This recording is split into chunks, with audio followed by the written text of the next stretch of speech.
வணக்கம் மக்களே, இந்த வீடியோவில் நம்ம என்ன பார்க்க போகிறோம்னு பார்த்தீங்கன்னா சோலோ லெவலிங் சாப்டர் 88 தான் பார்க்க போகிறோம். என்னடா சாப்டர் சொல்கிறேன்னு பார்த்தீங்கன்னா, இப்போ நம்ம வந்துட்டு மாங்காவை தான் பார்க்க போகிறோம். அதாவது லாஸ்ட்டாக நம்ம ஆள் அங்கே இருக்கிற அந்த கிங்கை டிஃபீட் பண்ணியிருப்பான் இல்லையா, அதை டிஃபீட் பண்ணதுக்கப்புறமா அவன் என்ன பண்ண போகிறான்னு சொல்கிறத தான் பார்க்க போகிறோம். இப்போ லைனாக மாங்கா எபிசோடையும் தான் பார்ப்போம். அதே மாதிரியே வந்துட்டு சனிக்கிழமை விடுற எபிசோடையும் நான் வந்துட்டு ஞாயிற்றுக்கிழமை அப்லோட் பண்ணிவிடுவேன்.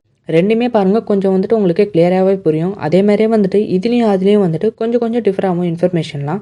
சரி வாங்க இந்த எபிசோடுக்குள்ளே போகலாம். இந்த எபிசோடு ஆரம்பித்ததுமே இங்கே இருக்கிற அந்த ஷேடோ சோல்ஜர்ஸ் வந்துட்டு அங்கே மேனோ கிறிஸ்டல்லாம் இருக்குது, அதெல்லாம் எடுத்துக்கின்னு இருக்கானுங்க. அதே மாதிரியே நம்ம ஆளுக்கு நிறையவே ரிவார்டு கொடுத்துருக்கானுங்க. ஸோ இப்போ என்னென்ன ரிவார்ட்லாம் கொடுத்துருக்காங்கன்னு பார்த்தீங்கன்னா, அந்த டீமன் கிங்கோட ரிங்கு ஒன்று கொடுத்துருக்காங்க, அதுக்கப்புறம் லாங் ஸ்வாடு ஒன்று, அதுக்கப்புறம் 2 டேகரு, அதுக்கப்புறம் அந்த பேரனோட ஹார்னு 2. இது எல்லாத்தோட முக்கியமானது, நம்ம ஆளு இவ்வளோ தூரம் சண்டை போட்டு கஷ்டப்பட்டு எதுக்காக வந்தானோ ஸோ அதையுமே கொடுத்துட்டாங்க. Purified blood of demon king. இந்த பிளட்டை வச்சு தான் இவங்க அம்மாவை வந்துட்டு காப்பாற்ற போறானா இல்லையான்ட்டு பார்க்க போறோம். ஸோ அந்த ரிங்கையுமே இவன் வந்துட்டு போட்டுக்கலாம். இப்போ இவன் வந்துட்டு ஒரு நெக்லஸ் ஒன்று கிடைச்சிருந்தது இல்லையா, அந்த மெட்டாஸை டிஃபீட் பண்ணதுல அது ஒன்று போட்டிருக்கான். அதுக்கப்புறம் இயரிங் ஒன்று, அதுக்கப்புறம் வந்துட்டு இந்த ரிங் ஒன்று. ஸோ இவன் வந்துட்டு இது எல்லாமே வியர் பண்ணிக்கலாம். இன்னதான் டீமன் கிங்கோட பியூரிஃபைடு பிளட்டு அவன் கையில் இருந்தாலுமே இதை இவனால் ஃபுல்லாக யூஸ் பண்ண முடியாது. ஏன்னா இதோட பவர் ரொம்பவே அதிகமாக இருக்கும். இதை இவன் இப்படியே எடுத்துட்டு அவங்க அம்மா கிட்ட கொடுத்தானா கண்டிப்பாக அவங்க இறந்துருவாங்க.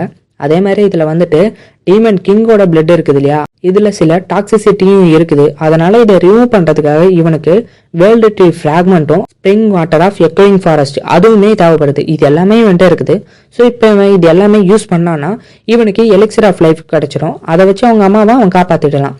சரி, இவனுமே வந்துட்டு இதை கிராஃப்டிங் பண்ண ஆரம்பிச்சிடுறான். இப்போ இந்த கிராஃப்டிங் எதை பொறுத்து இருக்குன்னு பார்த்தீங்களா, இதை யூஸ் பண்ணுறாங்களே யூசர் அவங்களோட இன்டெலிஜென்ட்டை பொறுத்து தான் இருக்கும். இப்போ வந்துட்டு நம்பாலு இதை பார்த்துட்டு இது எனக்கு முன்னாடியே தெரிஞ்சிருந்ததுன்னா நான் என்னோட பவருக்கு அப்கிரேட் பண்ணதுக்கு பதிலாக என்னோட இன்டெலிஜென்ட்ல யூஸ் பண்ணியிருப்பேன்னு சொல்லிட்டு சரி ஏதோ ஒன்று ஃபர்ஸ்ட் நம்ம இதை யூஸ் பண்ணி பார்ப்போம்னு சொல்லிட்டு யூஸ் பண்ணுறான். இந்த பக்கம் ஈஸிலும் வந்துட்டு கண்டிப்பாக சக்ஸஸ் ஆகிடும், நீங்கள் எதுக்கும் ஒரி பண்ணாதீங்கன்னு சொல்லிட்டு இவனுக்கு லைட்டாக என்கரேஜிங்காக பேசுகிறா. ஸோ டைமரும் ஓடுது, இந்த மாதிரி 10 9 8 7 6ன்னு சொல்லிட்டு. ஸோ லாஸ்ட்டாக வந்துட்டு கிராஃப்டிங்கும் முடிஞ்சிடுது, ஒரு வழியாக நல்ல விதமாக முடிஞ்சிருக்கு. ஸோ அதுதான் முக்கியமானது. இவனுமே வந்துட்டு ரொம்பவே சந்தோஷப்படுறான். ஆனால் இதில் வந்துட்டு இவன் என்ன தப்பு பண்ணியிருக்கான்னு பார்த்தீங்கன்னா, இதில் இவனுக்கு வந்துட்டு அந்த ட்ரீ ஃப்ராக்மெண்ட் கொஞ்சோண்டு இருக்கு, ஆனால் வந்துட்டு ஸ்ப்ரிங் வாட்டரை டோட்டலாக வேஸ்ட் பண்ணிட்டான். இப்போதைக்கு இவன்கிட்ட இருக்கிறது என்னன்னு பார்த்தீங்கன்னா அந்த பியூரிஃபைடு பிளட்டும் அதுக்கப்புறம் வந்துட்டு வேர்ல்டு ட்ரீ ஃப்ராக்மெண்ட்டும் தான் இருக்குது. இப்போ இவனுக்கு வந்துட்டு அந்த ஹோலி வாட்டரும் கிடைச்சிடுது. இதை வச்சு நம்ம எப்பேற்பட்ட டிசீஸையும் வந்துட்டு கியூர் பண்ணலாம். ஸோ இது வந்துட்டு எங்க அம்மாவுக்கு ஒர்க் ஆகுமா ஆகாதான்னு சொல்லிட்டு இவனுமே இந்த பக்கம் ஒரேடா பார்த்துன்னு இருக்கான். சரி ஏதோ ஒன்று ஃபர்ஸ்ட் நம்ம இங்க இருந்து ஹாஸ்பிட்டலுக்கு போவோம்னு சொல்லிட்டு பார்த்துன்னு இருக்கும் போது அயன் என்ன பண்றான்னு பாத்தீங்கன்னா, இங்க இருந்து போயிட்டு அந்த ஃபிளையிங் கிரியேச்சரை கூட்டின்னு வரான். இந்த மாதிரி இதை எக்ஸ்ட்ராக்ட் பண்ண மறந்துருக்கீங்கன்னு சொல்லிட்டு அயனும் இண்டிகேட் பண்றான். பரவாயில்ல நல்ல வேலை தான் பண்ணுன்னு சொல்லிட்டு இவனையுமே இவன் அரெஸ்ட் பண்ண ஆரம்பிக்கிறான். ஸோ அரெஸ்ட் பண்ண உடனே இவனுக்கு என்ன பேர் வைக்கலாம்னு யோசிச்சுட்டு கசேலின்ற பேரே வச்சிடறான். இந்த பக்கம் ஈசல் என்ன சொல்றான்னா, இந்த மாதிரி நீங்க எல்லாருமே சாவடிச்சிட்டீங்க, அதனால இப்போதைக்கு எங்க அப்பா தான் ஃபர்ஸ்ட்ல இருக்காரு, இந்த நியூஸ் அவர் கேட்டார்னா ரொம்ப சந்தோஷப்படுவாரு, அதனால நீங்க எங்க கிட்ட வரணும், எங்க அப்பா வந்துட்டு உங்களுக்கு கண்டிப்பா பார்ட்டி வைப்பாரு, ஸோ அதெல்லாம் என்ஜாய் பண்ணிட்டு போங்கன்னு சொல்லும் போது இவன் இது எதுவுமே காதுல வாங்காம எனக்கு இன்னும் ரிவார்ட்ஸ்லாம் இருக்கு அதெல்லாம் நான் பார்க்கணும்னு சொல்லிட்டு பார்த்துன்னு இருக்கான். இவனுக்கு வந்துட்டு முக்கியமான ஒரு ஸ்டோன் ஒன்று கொடுத்துருக்காங்க. ஸோ இது வந்துட்டு ஷேடோ எக்ஸ்சேஞ்ச் ரூன் ஸ்டோன். இந்த ஷேடோ எக்ஸ்சேஞ்ச் ஸ்டோனை வச்சுட்டு இவன் யாரை செலக்ட் பண்ணானோ அவங்க கூட இவன் வந்துட்டு லொக்கேஷனை சேஞ்ச் பண்ணிப்பான். ஸோ அதாவது இப்போ இவன் வந்துட்டு இங்கே இருக்கானா, ஸோ இவனோட சோல்ஜர்ஸ் வந்துட்டு வேற எங்கன்னா ஒரு மூலையில் இருந்தாங்கன்னா ஸோ இவங்க 2 பேருமே வந்துட்டு அவங்களோட லொக்கேஷனை சேஞ்ச் பண்ணிக்கலாம். இதோட டைமர் வந்துட்டு 3 hours இருக்கும். எல்லாருமே நல்லா வேலை செஞ்சீங்க, என்னை மன்னிச்சிடு ஈசல், நான் வந்துட்டு இப்போ எங்கள் வீட்டுக்கு போய் ஆகணும், நீ வந்துட்டு உங்கள் வீட்டுக்கு தனியாக தான் போகணும்னு சொல்கிறான். ஸோ ஈசல் வந்துட்டு அப்படின்னா பேன்கெட்டுக்குன்னா நீங்கள் வரலையான்னு கேட்குறான்.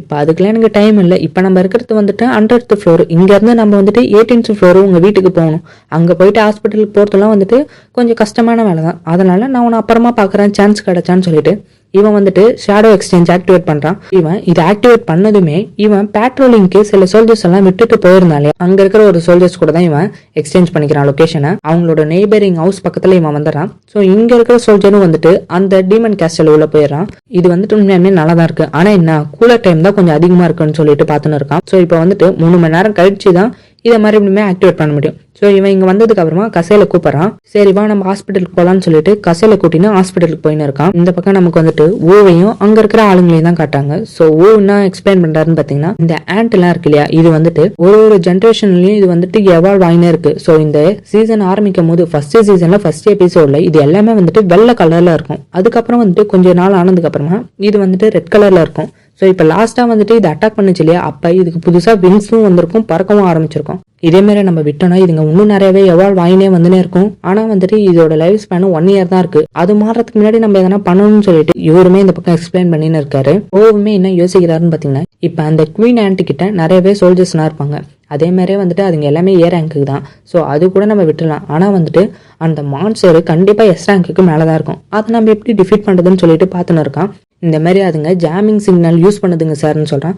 இன்னது இது வேற இருக்காடான்னு சொல்லிட்டு கோவுமே லைட்டாக காண்டாவுறாரு. ஆமாம், அது வந்துட்டு கோட்டோ தான் நம்ம கிட்ட சொன்னாரு. ஸோ கோட்டோ யாருன்றதை போன எபிசோட்ல சொல்லியிருப்பேன். ஏஷியாலே செகண்ட் லார்ஜஸ்ட் கில்ட் லீடர் அவர் தான். இந்த மாதிரி அந்த எறும்புங்க எல்லாமே வந்துட்டு சிக்னலை டிரான்ஸ்மிட் பண்ணிட்டு பேசின்னு இருக்குங்க. நம்ம வந்துட்டு ஜாமரை வச்சுட்டு அதுங்களை டிஸ்டர்ப் பண்ணனா ஸோ அதுங்க வந்துட்டு பேசிக்காதுங்க, எதுவுமே வந்துட்டு கனெக்ட் பண்ணிக்காதுங்க. அந்த நேரம் பார்த்து நம்ம அதுங்களை டிஃபீட் பண்ணிடலாம்னு சொல்லும் போது சரி ஓகே அதை கூட விட்டுடலாம். இப்போ நமக்கு இருக்கிற ஒரே தலைவலி என்னன்னா அந்த குயினும் அதை சுத்தி இருக்கிற அந்த காட் ஆன்ஸும் மட்டும் தான் சொல்லிட்டு பார்த்துன்னு இருக்கான். ஸோ டக்குன்னு இவருக்கு ஏதோ ஸ்ட்ரைக் ஆகுது. என்னன்னு பாத்தீங்கன்னா ரோக்கு மட்டும் ஏதோ ஒன்று ஃபீல் ஆகுது. இங்க இருந்து தொலைதூரத்துக்கு ஏதோ ஒரு மேஜிக்கல் வேவ் லென்த் வந்து டக்குன்னு டிரான்ஸ்மிட் ஆகுது. ஸோ அதை இவர் ஃபீல் பண்றாரு. ஆனா இதை வந்துட்டு ஃபீல் பண்ணலாம். இந்த சங்கு என்னதான் ஆனா அவனை நீங்க கான்டாக்ட் பண்ணீங்கன்னா அவனை பத்தி எதனா தெரிஞ்சுதான்ட்டு கேட்கும்போது நாங்க வந்து ட்ரை பண்ணிட்டே தான் சார் இருக்கோம்னு சொல்றான். ஸோ அப்படியே அந்த கம்பெனிக்கு வெளியில சில பேர் வந்துட்டு டென்ட் போட்டிருக்காங்க. அதுல வந்துட்டு பேக்கும் அவங்க கூட இன்னொருத்தனும் குடிச்சுன்னு இருக்காங்க. பேக்குக்குமே இது ஃபீல் ஆகுது. ஏதோ ஒன்று வந்துட்டு இப்ப எனக்கு வந்துட்டு தோணுச்சு, உனக்கு ஆகலையான்னு சொல்லும் போது அதெல்லாம் விடு, கொஞ்சமாச்சு சிரிக்க கத்துக்கோ. நீ வந்துட்டு இப்படியே உருன்னு இருந்தனா வயசான ஆளுன்னு சொல்லிட்டு எல்லாருமே உன்னை தள்ளி விட்டு போவாங்கன்னு சொல்லிட்டு பேசுறான். ஸோ இவன் யாருன்னு பாத்தீங்கன்னா இவன் வந்துட்டு ஒரு எஸ்ராங் கீழரு. இவன் பேர் வந்துட்டு மிங் பியாங்கோ. ஸோ இவனுக்கு 2 பேரும் பேசினே இருக்க அப்படியே இந்த எபிசோட இங்கே முடிக்கிறாங்க. அதே மாதிரியே வந்துட்டு அனிமையா கிரியேட் பண்ணி விடுற வீடியோ வந்துட்டு அதுவுமே அப்லோட் பண்ணுவேன். இங்க மாங்காவா விடுற எபிசோடும் வந்துட்டு தனியா ஒரு பிளேலிஸ்ட் போட்டு அதையுமே விட்டுருவேன். ஸோ அதையும் வந்துட்டு பார்த்தாலும் உங்களுக்கு ஒன்றும் கன்ஃபியூஸ் ஆகாது. உங்களுக்கு இன்னும் கிறிஸ்டல் கிளியரா நல்லாவே தெளிவாக தான் புரியும். இதோட உங்களை அடுத்த வீடியோல சந்திக்கிறேன். இந்த வீடியோ உங்களுக்கு பிடிச்சிருந்ததுன்னா மறக்காம லைக் பண்ணிட்டு அப்படி உங்க ஃப்ரெண்டுக்கும் ஷேர் பண்ணிடுங்க. ஸோ இதோட உங்களை அடுத்த வீடியோல சந்திக்கிறேன். Thank you, bye bye.